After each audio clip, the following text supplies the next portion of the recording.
What is up, guys? Welcome back to my channel. This is Wayne and we are going to present our final project for GEOG 356.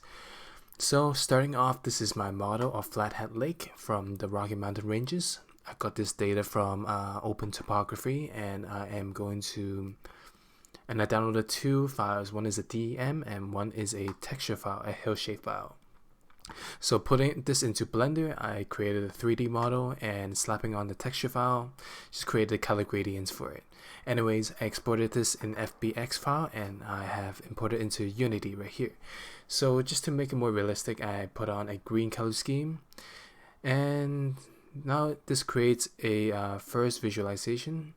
So this is a model. As we can see the first half of the mountain is quite steep, following back to the bottom, which is quite flat. So to create this visual, I created three particle systems. One is basic rain, which will just give us a aesthetic looks on how precipitation will look on our model.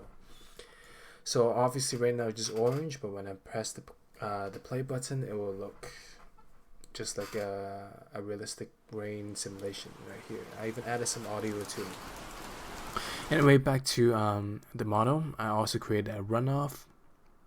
Let's pause this for now. Alright, so I created a runoff model just to analyze how water will flow down the mountain. But anyways, we'll look more into that later. So moving on to clouds. Just let me turn this off right now. So moving on to clouds, I've created a climate for this area. Sorry for the lag. So in this scenario, I've created an orthographic uplift. So this is one of the phenomena that happen in the Rocky Mountain Ranges. So the clouds get blown from the Pacific Oceans, and since the cloud can't climb over the mountain, can't pass through the mountain due to the height, it has to climb the mountain.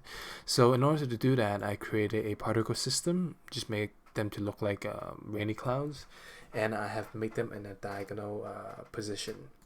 So in order to make the clouds move, I also added a wind zone right here. So after making this, the clouds will move upwards, creating a realistic scenario.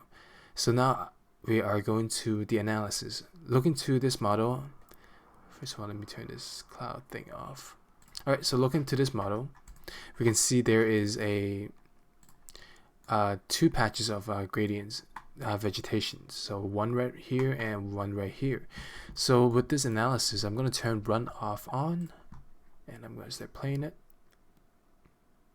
And after letting go for a couple of seconds, we can see that most of the runoffs go through this area and this area right here. So with that much amount of water running through this land, we can safely assume that the high density of vegetation is due to the high amount of water in this area. This allows vegetation to excel in growth. And another thing that I've analyzed is how the runoff run through the mountains. So as we can see, there is a couple of river drainages right here. So with the river drainage, these type of shapes will cause the water to go into this area and flow all the way down to the mountain through this path.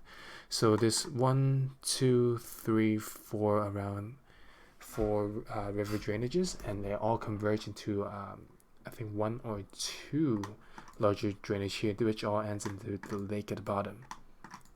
So after looking through this drainage, one of the analysis that we can look at is how these drainage are formed.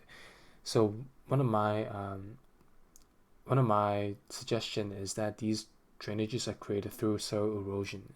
So with these type of rain happening for thousands of years, soil erosions will create the paths where high amount of rainwater accumulates, will start flowing down and wash away the soil and create a path and start eroding soil away, and creates a path where all the water will run all the way to the bottom of the lake. And through these years to come, they will get larger or deeper as more soil gets eroded, and more water will flow to the same path as well. So another scenario that we look at is just analysis is the steepness of the hill. So as we can see, just in general